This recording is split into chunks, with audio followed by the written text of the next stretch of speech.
rejuvenescimento e envelhecimento de olheiras. Sabe aquelas pessoas que reclamam, que tem a olheira profunda, acorda sempre com aquele aspecto de que está cansado? Será que tem solução? O que diz os médicos especialistas em dermatologia sobre os tratamentos e o que pode ser feito para rejuvenescer essa famosa área que tanto incomoda? Eu converso com a doutora Natália Pazin, de Guaratinguetá, médica dermatologista. Tudo bem, doutora? Tudo bem, e você? Tudo ótimo, seja bem-vinda ao programa. Prazer de novo estar aqui com vocês. Bom, agora nós vamos falar de um tema que muito me interessa, que é a olheira. Eu que sou mamãe de gêmeas, né? Eu falo que agora minha desculpa é que eu tenho filha, que eu passo a noite em claro. Mas não, na verdade eu tenho realmente olheiras e a minha é de pigmentação. Mas antes da gente falar da minha, vamos falar um pouco sobre essa área. Ela realmente é a área que primeiro envelhece nas pessoas? Sim, na verdade são as pálpebras, né? As pálpebras inferiores, ela tem uma pele diferente do restante do rosto. Eu falo que é uma pele muito fininha, muito flácida, com tendência a ficar craquelado. Então, aquele aspecto de olheira craquelada, das linhas marcadas. Ai. Geralmente, a paciente chega no consultório, uma paciente mais jovem, com a queixa. Qual é a queixa? Doutora, a minha pálpebra está craquelando na maquiagem. Eu acho que é o que mais incomoda quem tem Sim, olheira. exatamente. Mulheres, pelo menos. E é uma região difícil de tratar, porque geralmente essa região aqui, ela tem multicomponentes. Então, a paciente nunca tem uma queixa só. Ela tem um pouquinho de flacidez, ela tem um pouquinho de ruga, ela tem um pouquinho de coloração, ela tem um pouquinho de perda de volume, que é aquele degrau, né, que é a olheira profunda. Então, são vários aspectos que a gente precisa tratar para melhorar a região ao redor dos olhos. Agora, tem tipos de olheiras, por exemplo, tem olheira que é muito profunda, tem umas que a gente vê que tem aquela bolsa de pele, tem a craquelada, tem aqui tem a coloração mais forte, são tipos de olheiras? Sim. Quando a gente fala de olheira, a gente divide praticamente em 3 grupos. Então, são as olheiras profundas, que é aquela olheira que tem degrau. Então, como o paciente sabe o tipo de olheira que ele tem? Geralmente, a profunda é aquela olheira que a gente não consegue disfarçar com a maquiagem. Passou a maquiagem e parece que ainda está faltando alguma coisa, que é aquele degrau que a maquiagem não cobre. Para igualar, né? Exatamente. Então, tem essa olheira profunda, tem a olheira vascular, que é aquela olheira que é cheia de vasinho. Geralmente, um paciente que tem muito sintoma respiratório também fica com essa região mais avermelhada. E tem a olheira pigmentar, que é aquela olheira escura. Então, aqui nessa região fica acastanhado. Só me conta uma coisa, aqui tem pigmentação, tem como tratar? Tem como tratar. Que tipo de tratamento? Laser é o tratamento mais eficaz. A gente consegue associar laser no consultório e clareador em casa. Eu gosto muito de fazer clareador manipulado, que é o que a gente vê mais resultado no clareamento de olheira, mas a gente consegue resultado sim. É uma região mais difícil, o clareamento da olheira é mais difícil do que as outras áreas do rosto, mas a gente consegue clarear sim com laser. Agora, como uma região que tem a pele tão fininha, é possível prevenir o envelhecimento? Quando a gente fala de prevenção, eu já falei isso antes e vou repetir que eu bato muito na tecla da prevenção, para não esperar aparecer os primeiros sinais do envelhecimento. Então, antes de craquelar, antes de ficar com aquele aspecto flácido, venha para o consultório para a gente estimular. Quando a gente fala de prevenção de envelhecimento facial, o principal é o protetor solar. Então, o protetor solar é o que vai ajudar a melhorar. Depois disso, a gente pode fazer tratamento para estimular. Hoje em dia, a gente tem vários. Então, a gente tem o fio de PDO, por exemplo, que é um tratamento que eu gosto muito, que ele melhora o aspecto da região, ele é um bioestimulador de colágeno, então ele vai manter essa região firme, que é um método preventivo. O paciente não precisa esperar craquelar. Ele melhora a qualidade da pele, melhora a qualidade da pele, ele devolve a firmeza para a pele. Tem Skin Booster, que é uma hidratação injetável com um ácido hialurônico bem levezinho, que não volumiza e ele hidrata, que também é um aliado na prevenção. Agora, por exemplo, quando a gente fala em flacidez, eu acredito que muita gente está com essa dúvida, né? Quando tem aquela certa flacidez na pele. O preenchimento com ácido hialurônico é uma opção? Não. Não é uma opção? Não é uma opção. Quando tem flacidez, que começa a formar aquela bolsinha, ou quando faz a prega com a mão, e ela demora muito para voltar, isso aí é sinal de flacidez. O preenchedor, ele puxa em termos mais habituais, né, ele puxa muita água para o local, ele hidrata muito. Então, na flacidez, a gente não pode fazer, porque senão a gente vai piorar essa bolsa e essa flacidez do paciente. A gente tem que fazer procedimento que estimula o colágeno para devolver essa firmeza. Então, a gente pode fazer Ultraformer, por exemplo, que trata a flacidez, vai melhorar essa bolsinha do paciente. Pode fazer o fio de PDO, depois que a gente estimular, melhorar a firmeza. Se por um acaso esse paciente também tiver degrau associado à flacidez, à perda de volume, aí a gente pode preencher. Agora, por exemplo, uma pessoa que tem a pele firme, que é mais jovem, que não tem flacidez, o preenchimento com ácido hialurônico, aí é perfeito. Perfeito. Bom, o que vai tratar esse degrau. Não tem outra coisa que a gente consiga fazer quando tem perda de volume, quando tem o degrau, só o preenchimento. Agora, por exemplo, nós falamos muito em protetor solar, que é uma prevenção do envelhecimento. Como passar o protetor solar ao redor dos olhos, pálpebras? Porque, por exemplo, eu passo, me incomoda profundamente quando eu passo protetor. Arde. Arde, meu olho começa a irritar. Então, tem alguma dica para quem, de repente, tem esse mesmo problema de passar o protetor e irritar os olhos? A dica é trocar de protetor. Tá. Hoje a gente tem várias opções no mercado, a gente tem desde protetor mais fluido, mais levezinho, protetor mais cremoso, protetor em bastão, provavelmente tende a ter uma pele um pouquinho mais oleosa.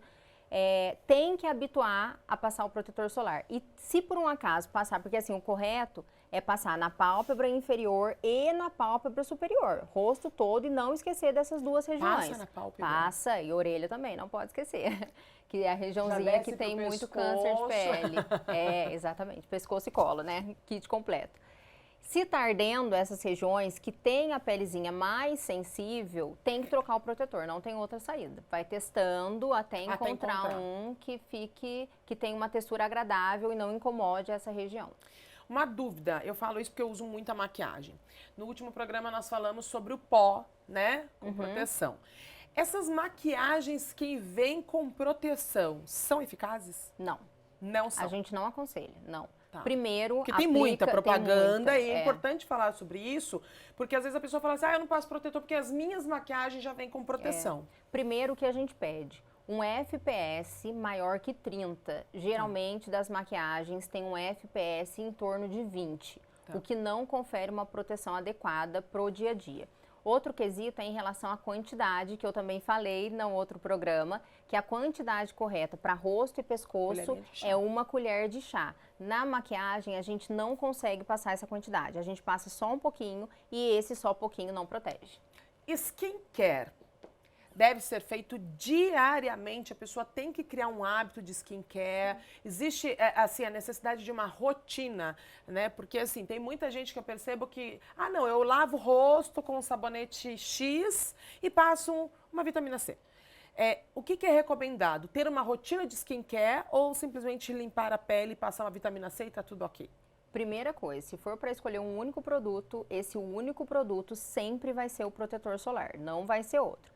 E quando a gente fala de rotina de skincare, a palavra rotina parece que são vários passos. Sim. E não necessariamente ele precisa ter vários passos. A gente pode fazer uma rotina de skincare com a lavagem, com o sabonete adequado para o seu tipo de pele, com um hidratante antes do protetor solar, um hidratante à noite antes do ácido. Eu gosto muito de ácido noturno, prefiro manipulado. Eu acredito que os ácidos são o que verdadeiramente melhoram qualidade de pele, melhoram textura, rejuvenesce, melhoram mancha.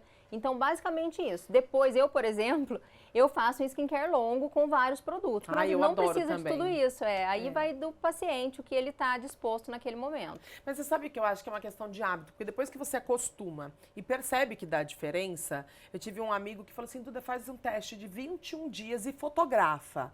Quando você faz uma rotina bonitinha, gente, dá preguiça, tal, não tenho tempo. Dá, a gente arruma tempo pra tudo.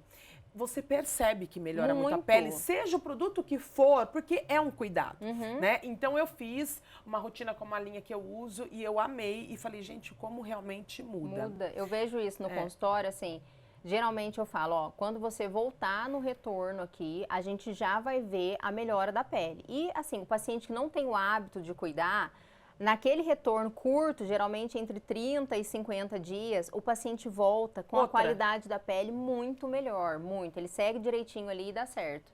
Bom, tem algumas perguntas aqui, vou deixar mais polêmica para o final aqui, vou deixar por último. Mas eu tenho uma pergunta que é o seguinte, Carbox. Tem muita gente que fala do Carbox, já é um procedimento antigo, que muita gente falava em Carbox para olheira. Funciona? Na verdade, Carbox não é um procedimento médico, né? Tá. Então, assim, ele é realizado mais por outros profissionais. Mas então, como ele procedimento, você acredita que ele funciona? Para olheira? Pouca coisa. Pouca coisa. Pouca coisa. Tá. Ele melhora um pouco em relação ao pigmento, que é o que eu vejo. Mas, por exemplo, devolver volume, por exemplo, só com Carbox Entendi. a gente não consegue. Eu falo até porque, assim, a gente vê muita publicidade hoje em torno da estética, muita propaganda. Então, é bom esclarecer que muitos procedimentos, inclusive, devem ser realizados por profissionais especializados. Tem que verificar direitinho, porque, assim, a estética, se você não procura o profissional que é habilitado, que é o profissional ideal, aquele resultado que você espera de um procedimento pode ficar muito pior e você comprometer totalmente a sua imagem, a sua autoestima. Então, tem que tomar cuidado. Agora, tem uma pergunta que ela é um pouco polêmica, mas a gente tem que esclarecer, porque também teve muito marketing em cima disso na rede social, principalmente, né, no Instagram. E como eu sou uma pessoa que estou sempre ouvindo falar de saúde, estou sempre pesquisando, eu acho importante vir falar no programa. Muitas pessoas, durante um tempo, você via muita publicidade em torno da tatuagem de olheiras, daquela pigmentação na olheira. O que você tem a dizer sobre isso como médica? Particularmente, eu não indico. Por que que eu não indico? Geralmente é uma camuflagem, né, que fala que é para olheira escura, então o paciente que tem aquele pigmento acastanhado faz aquela camuflagem, aquela tatuagem por cima para esconder esse pigmento. A nossa pele, ela muda todos os dias, ela Sim. muda de coloração. A pessoa também vai envelhecer, exatamente, né? Quando a gente pega sol um pouquinho, o rosto fica mais queimadinho. Quando está usando ácido, o rosto fica mais clarinho e por aí vai. O pigmento, ele é realizado naquele dia, como a sua pele está naquele momento. Se amanhã ou depois você fizer um procedimento, um peeling, um laser, alguma coisa para clarear, já vai causar uma diferença em relação àquele pigmento. Sim. Outra coisa, como qualquer outra tatuagem, aquele pigmento, ele vai começar a desbotar. Nossa. Ele vai mudar de coloração com o tempo. E a gente fica... E ele é difícil de remover, por quê? Imagina no rosto. A máquina de laser, ela lê pigmento escuro, Sim. ela não lê pigmento claro. Geralmente é um pigmento claro nessa região. Então, até pra gente remover esse pigmento também, fica difícil de remover. Então, eu falo, é mais fácil a gente tentar, de fato, clarear o pigmento, né? tratar e não camuflar. Porque esse pigmento aí depois altera um monte de coisa. Não pode fazer peeling em cima, não pode fazer laser em cima, porque não pode fazer em cima deixa de daquela ser uma tatuagem. né? Exatamente.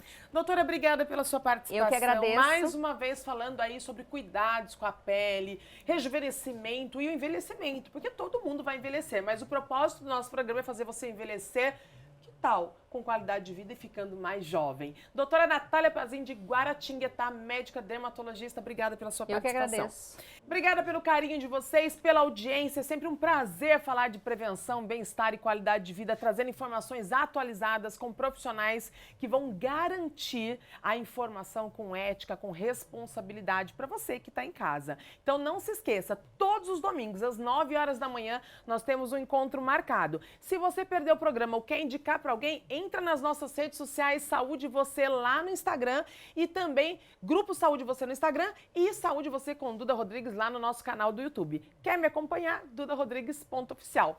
Um beijo para vocês e até o próximo domingo.